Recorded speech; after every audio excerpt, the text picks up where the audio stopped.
भगवान श्री राम जी के अत्यंत प्रिय सखा हैं निषाद राज गुह। जाति के निषाद एवं श्रृंगवेरपुर के राजा हैं।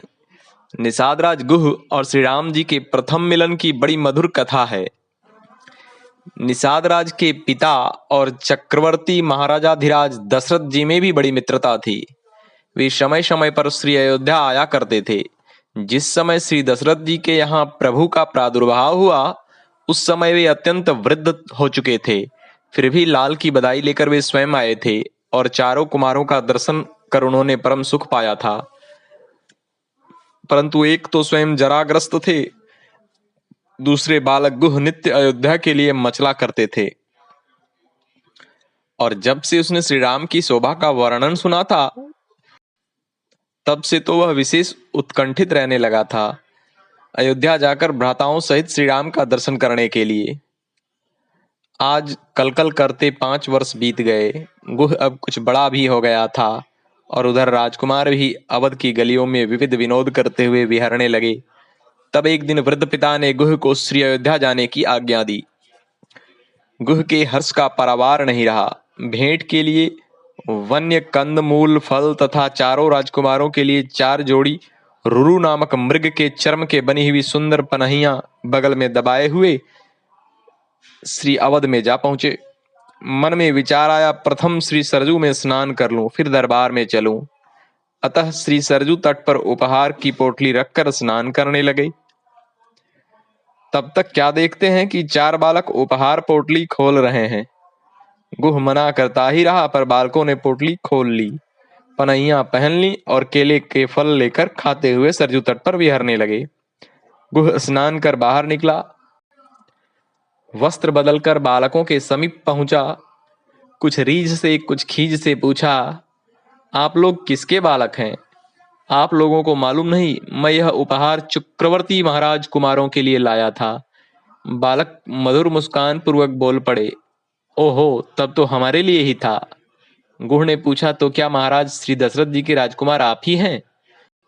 वे बोले, सखा, राजकुमार हम ही हैं।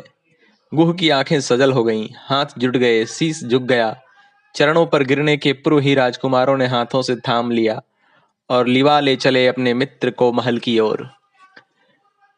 गुह गदगद है कृपा का विचार कर। श्री चक्रवर्ती चकित हैं साख्य प्रेम देखकर। राजकुमारों ने पिताजी को प्रणाम किया।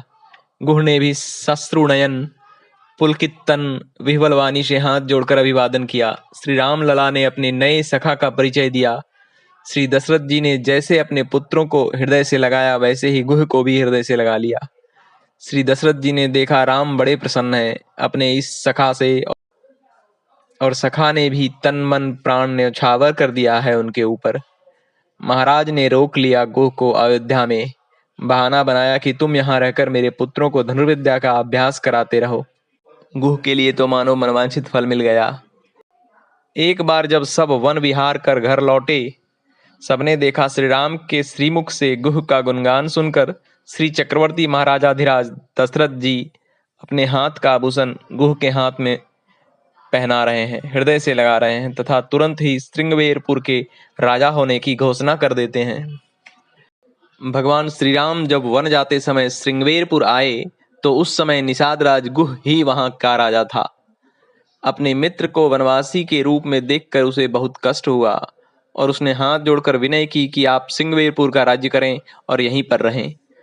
परंतु श्री राम ने उसे माता पिता की आज्ञा बताकर अपने वनवास का निश्चय बताया। इस प्रकार निषाद राजगुह भगवान श्री राम का सच्चा मित्र और भक्त था। श्री राम के प्रति उसकी इतनी निष्ठा थी कि भरत को सेना सहित आते देखकर वह उनसे युद्ध के लिए तैयार हो गया।